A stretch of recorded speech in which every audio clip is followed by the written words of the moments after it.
Sleeping Dogs. Sleeping Dogs is one of the most badass open world games ever, and it still holds up like a freaking champ. If you've never played it, imagine GTA mixed with classic kung fu action movies set in the neon-lit streets of Hong Kong. Yeah, it's as awesome as it sounds. You play as Wei Shen, an undercover cop who gets deep, and I mean deep, into the Hong Kong triads. The dude is basically a one-man wrecking crew. He's got to balance his loyalty between the police and the criminals, and that means doing some seriously shady stuff to keep his cover. It's a crime story with actual weight, where you start caring about these ruthless gangsters even as you're supposed to be taking them down. But let's talk about the real reason this game slaps: the combat. Forget guns for a second. This game's hand-to-hand fighting is straight up legendary. Think Batman Arkham-style brawling, but with brutal martial arts moves straight out of a Jackie Chan flick. You can counter, dodge, grapple, and even use the environment in the most painful ways possible. Slamming a dude's head into an air conditioning unit? Yup. Tossing a guy into a fish tank? Done. Crushing someone with a car door? Why the hell not? And then there's the driving. The streets of Hong Kong are tight, packed, and full of chaos. Every chase feels like a freaking movie scene. You can leap from car to car, shoot tires out in slow motion, and pull off high-speed stunts that make you feel like a total legend. It's over the top, ridiculous, and so fun.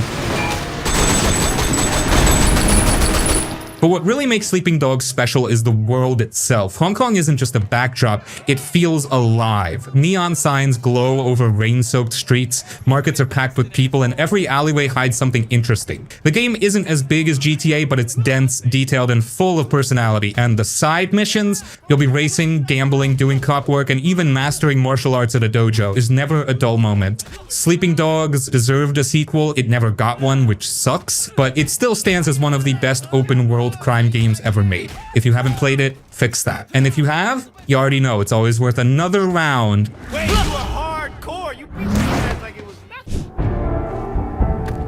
Fallout New Vegas. Fallout New Vegas is what happens when a game gives you total freedom, then watches you dig your own grave with it. Seriously, this isn't just a game, it's a full-blown choose-your-own disaster simulator. You can be a hero, a villain, a wild card, or just some dude wandering the desert looking for a new pair of sunglasses. And it all works! You start off dead, well, almost. Some suit-wearing sleazebag shoots you in the head and leaves you in a ditch. But guess what? You survive, because you're built different. So you climb out of that grave, dust yourself off, and set out to figure out who tried to kill you, and what the hell is actually going on in the Mojave Wasteland. And let me tell you, this world is a freaking mess. There are 3 major factions all clawing for control over New Vegas. The NCR, basically a struggling democracy that means well but can't stop tripping over itself. Caesar's Legion, a bunch of brutal slavers who think ancient Rome had the right idea. And Mr. House, a creepy billionaire running Vegas from a vault full of robots. None of them are 100% good or bad, so it's up to you to decide who, if anyone, deserves to run the show.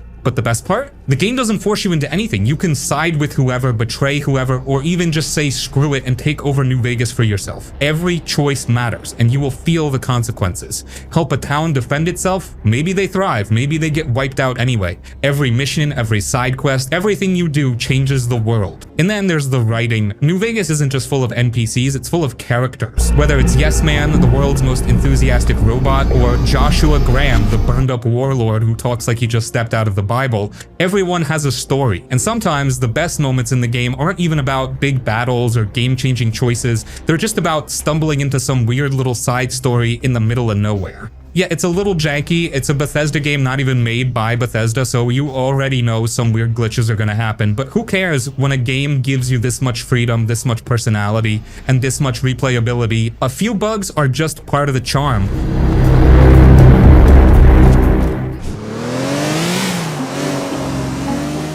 GTA 4? GTA 4 is a different kind of Grand Theft Auto. Yeah, it's still got the open world chaos, the car chases, the shootouts, and all the ridiculous stuff that makes a GTA game fun, but at its core, it's actually a dark, emotional story about chasing the American dream and watching it fall apart. You play as Niko Bellic, a war veteran from Eastern Europe who comes to Liberty City looking for a fresh start.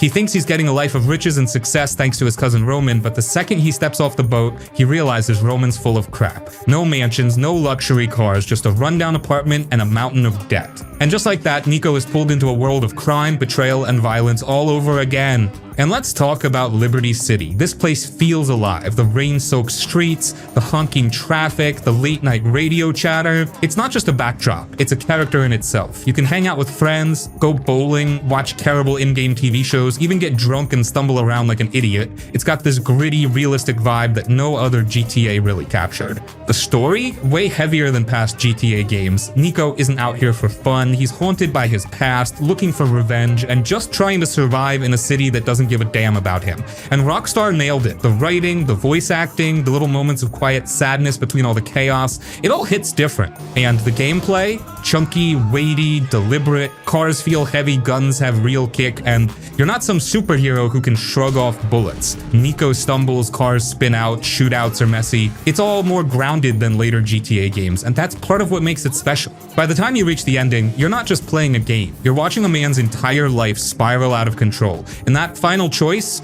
it freaking hurts. Some people love GTA 5 more because it's bigger, faster, and flashy. But GTA 4 has a soul. It's rougher, grittier, and hits way harder emotionally. If you've never played it, you're missing out on one of Rockstar's most powerful stories, and if you have, maybe it's time to take another ride through Liberty City. Just maybe don't answer Roman's calls about bowling this time.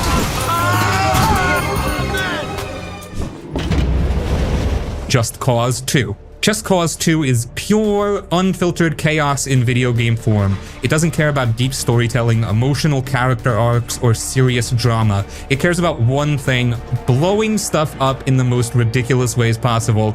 And honestly, that's freaking beautiful. You play as Rico Rodriguez, a one-man army with a grappling hook, an unlimited supply of parachutes, and absolutely zero regard for the laws of physics. Your mission? Overthrow a corrupt dictator on the massive island of Panau. How do you do it? By causing as much destruction as humanly possible. Blow up fuel depots, hijack helicopters, crash planes into radio towers. The bigger the explosion, the better. And let's talk about that grappling hook. This thing is a game changer. You can hook onto cars, buildings, helicopters, enemies, you name it. Attach a bad guy to a gas tank and shoot it. He rockets into the sky like Team Rocket. Grapple onto a plane mid-flight, now you're the pilot. The game basically asks, what insane stunt do you want to pull off? And then lets you freaking do it.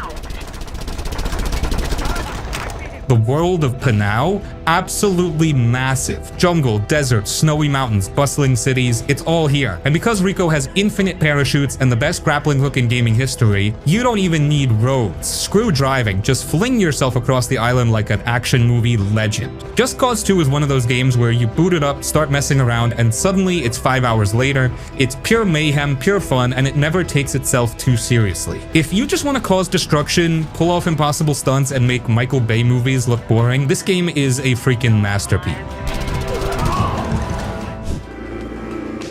Prey 2017. Prey 2017 is one of those games that completely sucks you in without you even realizing it. You start playing, thinking you'll check it out for a bit, and the next thing you know, the sun is coming up and you're questioning reality. It's that freaking good. You play as Morgan Yu, a scientist working on a massive space station called Talos 1. Everything seems normal until it isn't. Turns out the station is completely overrun by the Typhon, a creepy, shape-shifting alien species that can disguise themselves as literally anything. That coffee cup on the table? Yeah, it might freaking kill you. What makes Prey so addicting is how it throws you into this broken, hostile world and just lets you figure things out. There's no hand-holding, you're constantly scavenging, hacking, upgrading, and deciding how you want to play. Want to fight your way through with shotguns and EMP grenades? Go for it. Want to sneak past enemies and hack your way into locked rooms? That works too. Want to inject yourself with alien powers and start throwing objects with your mind? Hell yeah. And speaking of powers, this game gives you some wild abilities. You can mimic objects like the aliens do, meaning yes, you can literally turn into a coffee cup and roll your way past enemies, or you can set traps, blast enemies with psychic energy, or even control their minds. But the more alien abilities you use, the more the station starts treating you like a threat. Security systems stop recognizing you as human, and suddenly the station's turrets are blasting you on sight. Administrative controls on workstations or keypads may result in electric. Every decision changes the way the game plays out. The best part is that Talos 1 is a freaking masterpiece of level design. It's basically one giant puzzle box full of hidden passages, locked doors, and multiple ways to approach every situation. You might find a keycard for a door, or you might just stack some chairs and climb through a vent, or maybe you find a secret tunnel that leads to something even crazier. Every time you explore, you find something new. And the story, oh man, it starts off interesting, but by the time you hit the final act, your brain is gonna explode. Twists, betrayals, insane revelations, it's all here. And depending on the choices you made, your ending could play out in completely different ways. If you love games that let you think for yourself, reward curiosity, and keep you on edge the entire time, Prey is a must-play. It's like a mix of BioShock, Deus Ex, and System Shock, but still its own thing, and once you finish it, you'll be thinking about it for a long freaking time. Clair Obscur Expedition 33. So if you're into RPGs with a mix of mystery, strategy, and emotional storytelling, Clair Obscur Expedition 33 is one you really want to check out. Released in April 2025, this game's got a unique vibe, blending dark fantasy with a touch of French history, specifically the Belle Epoque period. You play as Gustave, a member of an expeditionary team, trying to stop this mysterious figure known as the Paintress, who seems to be behind a series of strange disappearances every year. It's not just your typical fantasy game, it's got a lot of layers, with emotional beats and a deep story that keeps you invested all way. What really makes the game stand out is the combat system. It's not just your usual turn-based battle style. Sure, it's turn-based, but there's this real-time twist. While you take turns, you also have the chance to dodge and parry attacks, which gives it a more fluid, active feel compared to most turn-based systems. You're always engaged, which keeps fights from feeling slow or tedious. On top of that, each character in your team can equip Picta, which are basically buffs that help you in battle. But here's the cool part. Those Pictos can turn into Luminas, which are even more powerful abilities that create crazy synergies between characters. So there's a lot of strategy involved, and figuring out the best combinations is super satisfying. Visually, the game is just stunning. The environments have this painterly, almost dreamlike quality to them, which fits perfectly with the mysterious and dark tone of the game. It's the kind of world that pulls you in and makes you want to explore every inch of it, whether you're wandering through eerie forests, crumbling castles, or foggy city streets. Every place feels alive with detail. The lighting, textures, and even the little environmental touches just add to that immersive vibe. But it's not just about looks. The emotional storytelling is top-notch. As you progress, you get to know each of the characters, and their personal stories really add depth to the overall plot. There are some heavy moments, especially when you start unraveling the mystery of the Paintress and the connections between the characters. The orchestral soundtrack ties everything together perfectly. It's not just background noise, but something that enhances the emotional weight of each scene.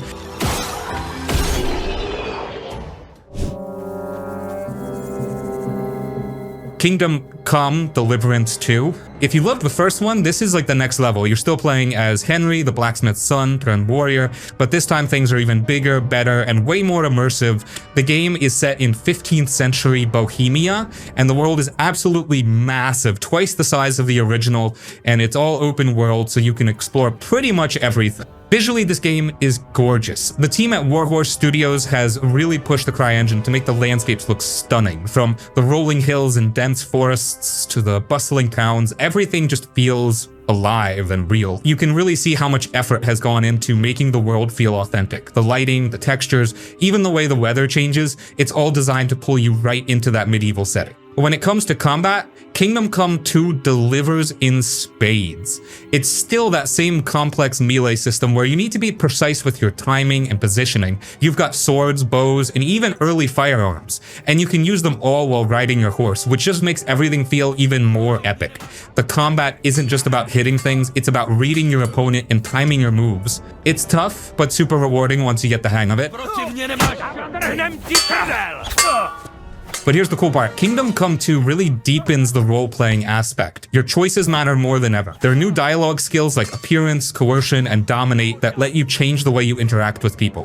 Whether you want to talk your way out of a fight, intimidate someone, or just charm them, it's all on you. The world reacts to your decisions, so you really feel the weight of your actions. And let's not forget about the soundtrack. The orchestral music adds so much to the atmosphere. It really brings those big epic moments to life. Whether you're charging into battle or just riding through the countryside, the music makes everything feel more intense.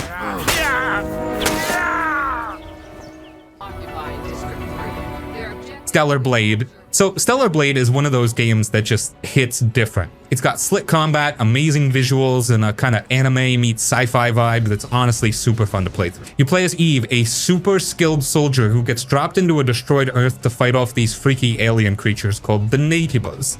The story starts off kind of mysterious, but you quickly get pulled into this mix of action, emotion, and some weird techie future stuff. What makes Steller Blade really pop is the combat. It's super smooth, lots of dodging, parrying, and pulling off these stylish combos that feel so good when you nail them. There's also this energy system where you charge up powerful moves the more clean hits and blocks you land. It's one of those games where once you get into the flow, you feel like a total beast, and yet this game looks amazing. We're talking full-on next-gen graphics, the lighting, the character design, the world, everything just looks sharp. Even the animations are clean and satisfying. It's got a bit of that Nier Automata vibe with a more modern polish, and it really shows off what the PS5 can do. The world's semi-open, so while it's not a huge open-world game, there's plenty to explore. You'll find hidden spots, side quests, little environmental puzzles, and gear upgrades scattered around. Plus, there are a bunch of different outfits you can unlock for Eve, so you can switch up her look as you go. The story's decent. It's got some emotional beats, a little mystery, and enough to keep you hooked without getting in the way of the action. Honestly, if you're here for deep storytelling, you might not get that, but if you want awesome gameplay with a cool vibe, Steller Blade delivers big time. So yeah, if you're looking for a visually stunning, fast-paced action game to get lost in for a weekend or two, this is a solid pick. It's only on PS5 for now, but a PC version's coming soon. Definitely worth a shot if you're into stylish single-player games. Indiana Jones and the Great Circle. Alright, so Indiana Jones and the Great Circle is finally out, and man, it's such a fun ride. If you grew up watching indie movies or just love a good treasure hunting adventure, this game's totally your jam. You play as Indy, the Indiana Jones, and you're off chasing ancient secrets, solving old school puzzles, dodging traps, and throwing punches at Nazis. It's got that classic movie vibe, but you're actually in it this time. Up going on, the story's set in the late 1930s, and you travel all over the world, from jungles to snowy mountains to creepy tombs. Every place looks amazing, especially on PS5. The graphics are super sharp, and the lighting and details just pull you right in. The game mixes first-person exploration with third-person action scenes, and it flows really well. 1 second you're exploring ruins, and the next you're in a full-on brawl or running from some collapsing structure. The combat feels solid, too. You've got Indy's whip, fists, and even guns when you need them.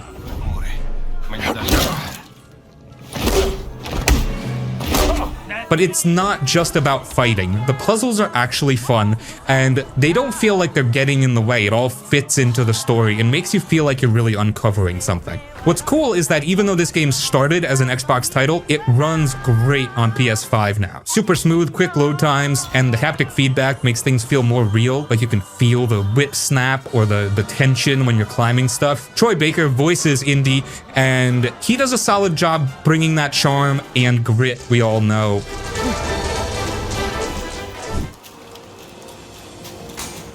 Blackmyth Wukong. This is one of those games where you boot it up and immediately think, yep, this is going to be something special. You play as this mysterious warrior, basically a new take on the legendary Monkey King, and you're just thrown into this insanely cool, myth-heavy version of ancient China. The game's vibe is kind of like Elden Ring meets Journey to the West, but with its own flavor. The combat, it's slick, weighty, and super satisfying. You've got this magical staff that can stretch and spin and do all kinds of crazy moves. Plus, you get access to powers like transforming into animals or summoning stuff mid-fight. It's the kind of game where you die a lot at first, but once it clicks, you feel like an unstoppable legend.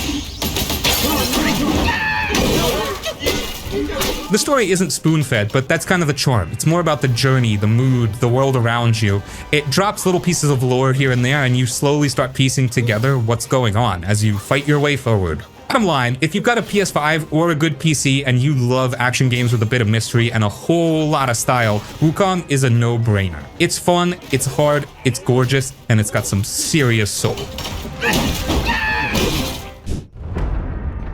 Days Gone. Days Gone kind of flew under the radar when it first came out, but man, it deserves more love. It's one of those games that just pulls you in once you give it a chance. You play as Deacon St. John, a rough-around-the-edges biker living in a post-apocalyptic Oregon overrun by freakers, basically super aggressive zombie-like creatures. But here's the thing, the game's not really about the zombies, it's about Deacon, his past, his people, and the quiet moments in between all the chaos. The open world is honestly stunning. You've got dense forests, snowy mountains, abandoned towns, all of it just dripping with atmosphere. Riding your bike across the map feels great, and you really have to take care of it. Fuel up, repair it, all that stuff. It makes every trip feel a little more personal and real. What really hits though is the story. At first it seems like your typical tough guy survivor stuff, but it slowly reveals a lot more heart. You see Deacon go from just surviving day to day to actually trying to build something again. The flashbacks with his wife, the bonds with other survivors, it's low-key emotional in a way that sneaks up on you.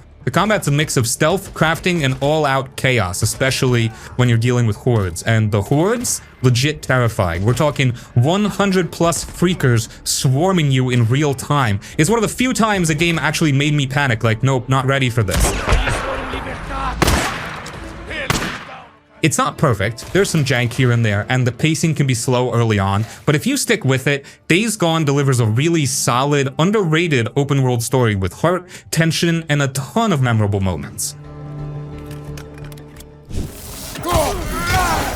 God of War Ragnarok. This game is everything you'd want from a big story-driven adventure. It's the follow-up to the 2018 God of War, and it takes everything that game did right and cranks it up even more. We're back with some Kratos and Atreus, this time dealing with the whole mess that is Norse mythology's end-of-the-world event, Ragnarok. The story dives deep into their father-son relationship, with Atreus growing up, questioning his place in the world, and kind of pushing back against Kratos' usual punch first, talk later style. Gameplay-wise, it's just tight. The combat is brutal but smart. You've got your axe, your blades, new weapons, new powers, and it all feels weighty and satisfying. Every hit lands with force. But there's also strategy to it, and the enemies aren't just cannon fodder, they actually make you think. The world is massive and gorgeous. You're visiting all 9 realms this time, each one packed with secrets, puzzles, side quests, and some jaw-dropping visuals. Whether you're riding wolves through snow or battling massive creatures in lava-filled ruins, there's always something cool around the corner. If you're into cinematic games with deep stories and killer action, God of War Ragnarok is hands down one of the best reasons to own a PS5. No excuses. This one's a must-play.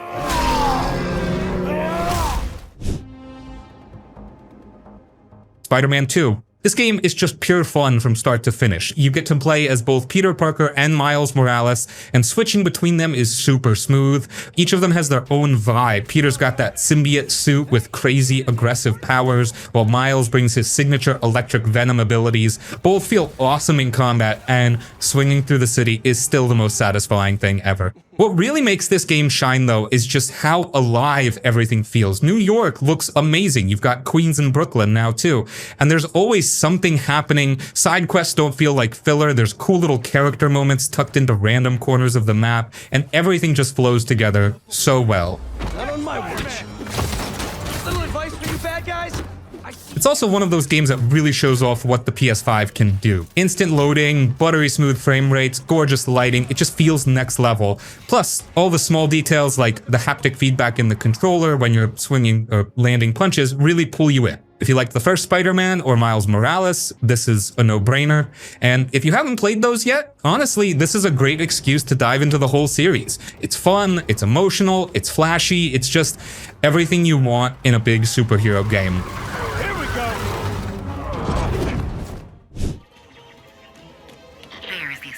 Ratchet and Clank Rift Apart. Rift Apart is just straight up good vibes. Like, you boot it up and instantly feel like a kid again, but with the bonus of next-gen visuals that'll make your jaw drop. It's bright, it's loud in a fun way, and it's the kind of game that doesn't stress you out, it just wants you to have a good time. You're jumping through entire dimensions in real time, no loading screens, no weird transitions, just boom. Whole new world in a second. It's not just a gimmick either. It makes exploration feel super fresh. 1 minute you're in a neon-lit alien city, the next you're flying through a desert storm chasing robot pirates. It's chaos, but in the best possible way. And characters? Honestly charming. Ratchet and Clank are still the heart of the show, but Rivet steals a bunch of scenes. She's got this badass but kind energy, and her bond with the new Robo-Buddy kit gives the game a surprising emotional core, like it sneaks up on you mid-blaster fight. And don't even get me started on the weapons. Insomniac clearly had a blast designing these. You've got guns that launch mini black holes, sprinkle confetti explosions, turn baddies into furniture. It's ridiculous, but it works. Every fight feels like a playground, and it keeps throwing new toys at you all the way through. But if you just want to kick back, smile, and lose yourself in a world that looks like a playable animated movie, Rift Apart is that game. It's wholesome chaos, and honestly, we need more of that. Uncharted Legacy of Thieves Collection. Oh, if you're a fan of Uncharted, you probably already know how awesome these games are, and the Legacy of Thieves collection brings all that action to the PS5 in an even better way. This collection includes Uncharted 4, A Thief's End, and Uncharted The Lost Legacy, both of which have been remastered to take full advantage of the PS5's power. You get to follow Nathan Drake in Uncharted 4, one of the most cinematic and emotional adventures in the series. It's a perfect mix of heart-pounding action and deep storytelling. The story in both games is top tier. Uncharted 4 is a conclusion to Nathan Drake's journey, diving into his past and putting him in tough situations that make you question everything about his life. And The Lost Legacy gives you a fresh perspective with a new main character, Chloe, who's just as likable and tough as Nate. If you've never played these games before, now's your chance to experience some of the best action-adventure gaming has to offer. And if you've already played them, the PS5 upgrade makes this a perfect excuse to jump back in for an even better experience. Ghost of Tsushima. Ghost of Tsushima is one of those games that completely pulls you into its world. Set in feudal Japan, you play as Jin Sakai, a samurai who has to navigate a brutal world after the Mongol invasion. It's not just a game about slashing through enemies, it's about honor, sacrifice, and finding your own way in a world where the rules are constantly changing. The visuals in Ghost of Tsushima are just insane. The landscapes look like they're straight out of a painting, from the rolling hills to the bamboo forests. The game makes you feel like you're walking through a living, breathing samurai movie, and that's something not many games can pull off. The wind even guides you to your next objective, which sounds simple, but it really adds to the immersion. Combat is another highlight. It's fast, fluid, and satisfying, but also strategic. You can choose between different stances that are effective against different types of enemies. So there's a real sense of progression as you get better at the game, and the way Jin moves in battle, there's something so smooth about it. When you pull off a perfectly timed counter or take down a group of enemies in a single sweep, it feels amazing. As for the narrative, Jin has to make tough choices about honor, survival, and what it means to be a samurai. You're constantly torn between staying true to tradition or doing whatever it takes to protect your people, and that inner conflict is what makes the narrative so compelling. Plus, the side content isn't just filler. Whether you're taking on a side quest or hunting for collectibles,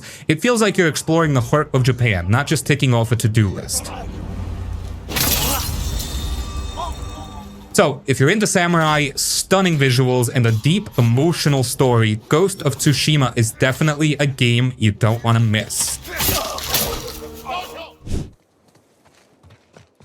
Last of Us Part 1. The Last of Us Part 1 is a game that's all about connection, whether it's the relationship between Joel and Ellie, or the way the world pulls you in with every little detail. The remake on PS5 takes everything that made the original so amazing and gives it a serious visual upgrade. But beyond just looking stunning, the game's heart and soul are still the same, and that's what makes it such a powerful experience. Joel and Ellie's journey through a post-apocalyptic world is intense and emotional. You really feel for these characters. The world they're in is harsh, and there's no sugarcoating it. The zombies called clickers aren't the only threat. Human nature, greed, and desperation make the world even more dangerous, and the game forces you to question the choices you make along the way. The story hits hard with themes of loss, survival, and doing what it takes to protect those you love. Every step of the way you feel that connection between the characters, and it's what drives the entire experience. Gameplay-wise, The Last of Us Part 1 is a mix of stealth, combat, and exploration. You'll spend a lot of time sneaking past enemies or taking them out silently, because ammo is scarce and running in guns blazing can quickly turn into a nightmare. The AI is smart, so you can't just hide behind cover all the time. You've got to think ahead, manage resources, and use the environment to your advantage. It's tough, but that's what makes it so satisfying when you pull off a successful takedown. The world itself is hauntingly beautiful. There's this eerie calm to it where nature is slowly reclaiming cities, and you'll find yourself in these abandoned areas that feel like they're frozen in time. It's such a haunting contrast, like you're walking through the remains of civilization. And the sound design is on another level. The clickers make an unforgettable noise that'll send chills down your spine. And the soundtrack is full of moments that make you pause and reflect. But let's not forget the emotional punch. The story, the writing, and the character development are all top-notch. The Last of Us Part 1 does an incredible job of making you care about these characters, and even after everything that happens, you'll be thinking about it long after the credits roll. So if you haven't played it yet, or if it's been a while, the PS5 version is the perfect excuse to dive back into this masterpiece. It's a gut-wrenching, gripping, and beautiful experience from start to finish. The remake just makes everything feel fresh, but the soul of the game is as powerful as ever. What you say goes. Star Wars Jedi Survivor. If you're a fan of Star Wars and love immersive action-adventure games, Star Wars Jedi Survivor is definitely one you'll want to check out. It picks up the story of Cal Kestis, the young Jedi survivor from Fallen Order, and it takes everything that made the first game so great and makes it even better. It's a perfect mix of high-stakes lightsaber combat, platforming, and exploration in a galaxy far, far away. The combat in Jedi Survivor is even more refined than in the first game. Cal's lightsaber skills are smoother, and the Force powers are just as satisfying to use, whether you're taking down stormtroopers, battling massive beasts, or facing off against other Force users. The fights feel intense and rewarding. You've got more options this time around, like dual lightsabers or even a crossguard saber, which is awesome if you love mixing things up during battles. Plus, the Force abilities are creatively incorporated into combat and puzzles, keeping things fresh.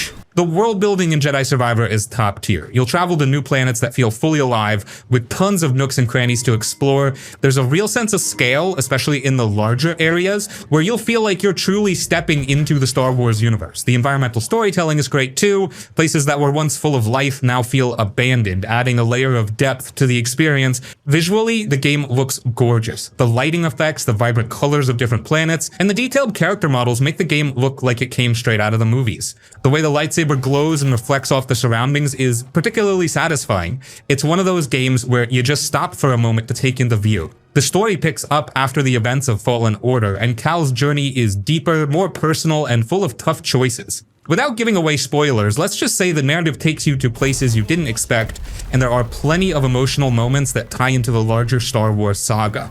The relationships Cal has with his allies are important, and seeing his evolution as a character is one of the highlights. If you've been looking for a game that lets you live out your Jedi fantasy while feeling like you're actually part of the Star Wars universe, Jedi Survivor delivers. The action is tight, the exploration is fun, and the story has that classic Star Wars feel with a personal twist. Plus, if you're a fan of Fallen Order, this one definitely takes everything you loved about it and builds on it in all the right ways. Cyberpunk 2077. Cyberpunk 2077 drops you right into the heart of Night City, a massive, chaotic, neon-lit future where every alley, club, and high-rise feels alive. You play as V, a mercenary with a chip in your head and a voice in your ear, literally. The story's all about power, identity, and survival in a world where tech runs everything and people will do anything to stay on top. What really makes this game hit is the vibe. Night City isn't just some backdrop, it feels like a living, breathing place. You'll run into all kinds of characters, each with their own stories, struggles, and weird little quirks. It's gritty, stylish, and weirdly beautiful in that dark, broken kind of way.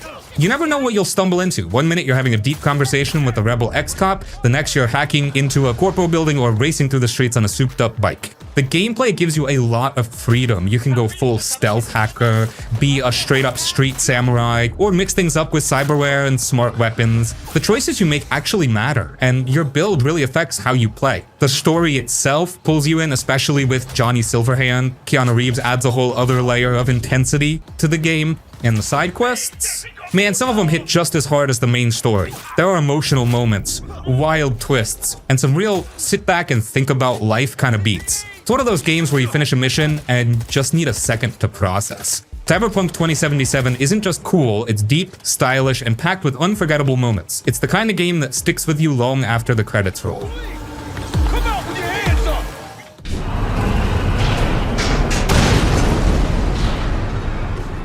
Prototype. Imagine you wake up, right? And you're like, who am I? What's going on? But also you can suddenly do all this crazy stuff like jump super high, run up walls, and turn your arms into giant blades. That's basically Prototype. You're Alex Mercer and you're in New York City, but it's not the normal New York. It's like messed up. There's a virus, people are turning into monsters, and the army's all over the place. You get to run around and just wreck stuff. It's a blast. You can grab people and throw them at other people. You can turn your hands into claws and slice through enemies. You can even pretend to be other people by like absorbing them. It's kind of gross, but it's also really cool. The fighting, it's wild. You feel super strong, like you're not just fighting, you're smashing and crashing. You can do all these cool moves and it's just super satisfying. You can jump from rooftop to rooftop, glide through the air, and then just land and start tearing through bad guys. The story is like a mystery. You're trying to figure out who you are and why you can do all this stuff. There's a lot of twists and turns and there's a bunch of bad guys you gotta take down. It's not the most amazing story ever, but it keeps you interested. Basically, Prototype is just a really fun game where you get to be super powerful, you get to run around a city, cause chaos, and just have a good time. If you like action games and you like feeling like a total badass, you'll probably dig this one. It's like a power trip, you know? You're just cutting loose and having fun. Assassin's Creed Black Flag. You're a pirate in the Caribbean during the golden age of piracy. You're not just any pirate though. You're also an assassin, which means you're good at sneaking around and taking out bad guys. You play as Edward Kenway, and he's a pretty cool character. He's a pirate who's also trying to figure out his place in the world. You'll be sailing your own ship, the Jackdaw, and exploring islands, fighting other ships, and looking for treasure. What's really fun about this game is the sailing. You get to command your own ship, upgrade it with better cannons and armor, and even recruit crew members. It's like being the captain of your own pirate ship. You'll also be exploring different islands, some with jungles, some with towns, and some with hidden secrets. You can climb buildings, sneak around, and use your hidden blade to take out enemies. It's like being a ninja pirate. The story's pretty interesting too. You'll meet famous pirates like Blackbeard and Anne Bonny, and you'll get caught up in a conflict between the Assassins and the Templars. Basically, Assassin's Creed Black Flag is a game that lets you live out your pirate fantasies. It's got sailing, exploring, fighting, and a cool story. It's a fun adventure. Red Dead Redemption 2. Imagine you're living back in the Wild West, like way back when things were changing fast. You're Arthur Morgan and you're part of a gang of outlaws. It's not just about robbing banks, it's about trying to survive when your whole way of life is fading away. This game, man, it feels real. Like you're not just playing a character, you're living in this world. You can go hunting for animals just to get food, or go fishing just to chill out. You can even just hang out with your gang, telling stories around a campfire. Of course, as action too, you'll be getting into gunfights, robbing trains, and doing all sorts of outlaw stuff. It's intense, and you'll have to make choices that affect how people see you. Do you help someone in need, or do you look out for yourself? It matters in this game. The story's what really gets you though. It's about Arthur and his gang and how they're trying to figure things out. You'll see them argue, laugh, and try to stick together. You'll get to know them and you'll care about what happens to them. The world itself is huge. You can explore forests, mountains, towns, and everything in between. It's like a big playground and there's always something to do. You can find hidden treasures, help people in need, or just ride your horse and enjoy the scenery. Metro Exodus. So Metro Exodus, you know those post-apocalyptic stories, right? This one's set in Russia, but it's not just another shoot-everything game. You're Artyom, and you're leaving the underground tunnels of Moscow, which are basically all that's left after a nuclear war. You're trying to find a place where people can actually live on the surface. It's like a really long, dangerous road trip across a messed-up version of Russia. Artyom, shall we catch up with it? What's neat about this game is the atmosphere. It changes with the seasons. You'll go from snowy winters where you're freezing your butt off to scorching deserts where you're baking in the sun. Each place has its own feel and its own dangers. It's not just a backdrop, it feels like a real place. You'll be scavenging for stuff like ammo and filters for your gas mask because everything is scarce. You have to be careful because you'll run into mutated creatures and other people who are trying to survive, and not all of them are friendly. It's a tense game, you're always on alert. You made a mistake coming here. The story is pretty solid. You'll meet different groups of people and you'll learn about their struggles and how they're trying to make a life in this messed up world. It's not just about shooting, it's about people trying to find hope in a really tough situation. Basically, if you're into games where you explore a dangerous world and try to survive, Metro Exodus is worth checking out. It's got cool action, a good story, and a really immersive atmosphere. It feels like you're actually there trying to make it through. Max Payne 3. Something rotten in the air. You've probably heard of Max Payne, right? Guy's had a rough time. This game picks up with him in Brazil, working as a bodyguard. It's not exactly a vacation. Here's the thing about this game, it's not just another shooter. It's got this slow motion thing called bullet time, which is pretty cool. You can dive around, shoot guys while time slows down. It's not just about spraying bullets, it's about making those shots count. The action is pretty intense. You'll be in shootouts in all sorts of places, from fancy clubs to rough neighborhoods. You're not just running and gunning, you're diving through windows, using cover, and trying to stay alive. It's got a real gritty feel to it.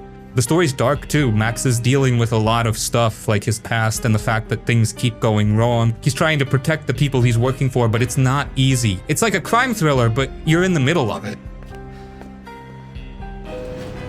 You get to see a lot of Brazil in this game. You'll go to different places and they all have their own vibe. It's not just a backdrop, it feels like a real city. Detroit Become Human. It's the future, and there are these robots called androids that look and act just like people. They are basically everywhere. They look and act just like people, but they're supposed to just do what they're told. Now, some of these androids start to feel things like sadness, anger, even love. They start to wonder, why am I just a robot? Why can't I be free? You get to play as 3 different androids, each with their own story. First, there's Kara. She's like a nanny robot, and she ends up trying to protect a little girl from a bad situation. It's like a really intense family drama, but with robots. Then there's Connor. He's a police robot, and he's hunting down androids who are acting deviant, which is what they call androids who are starting to feel things. It's like a detective story, but with robots. And finally, there's Marcus. He's like a robot revolutionary. He wants freedom for all androids, and he's willing to fight for it. It's like a story about a robot uprising. The game is pretty emotional. You'll see how the androids struggle with their feelings, like when they're confused or scared. You'll also see how humans treat them, which can be really unfair.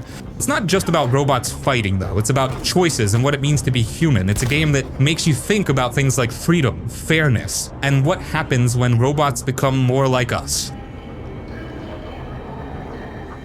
The Witcher 3 Wild Hunt. Right, so you are Geralt. Think of him like a detective who also fights monsters. He lives in this big old-timey world, kind of like if fairy tales were real, but also kind of scary.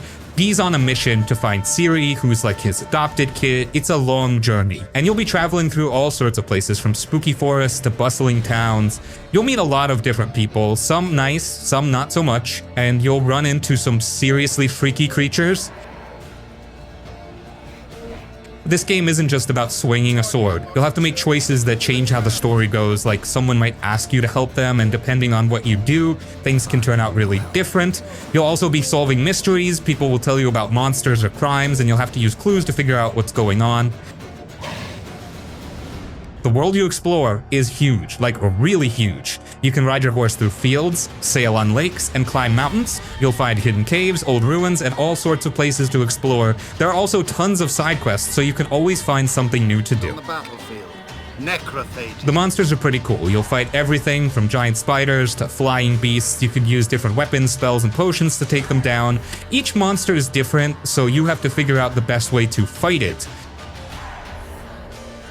The story is also pretty interesting. It's not just about finding Ciri. You'll learn about the different kingdoms, the people who live there, and the problems they face. It's like a big, complicated story, and you're right in the middle of it. Half lion, half eagle. Basically, Witcher 3 is a game where you get to be a monster hunter, a detective, and an adventurer. You'll explore a big world, make choices that matter, and fight some really cool monsters. It's a game that can keep you busy for a long time.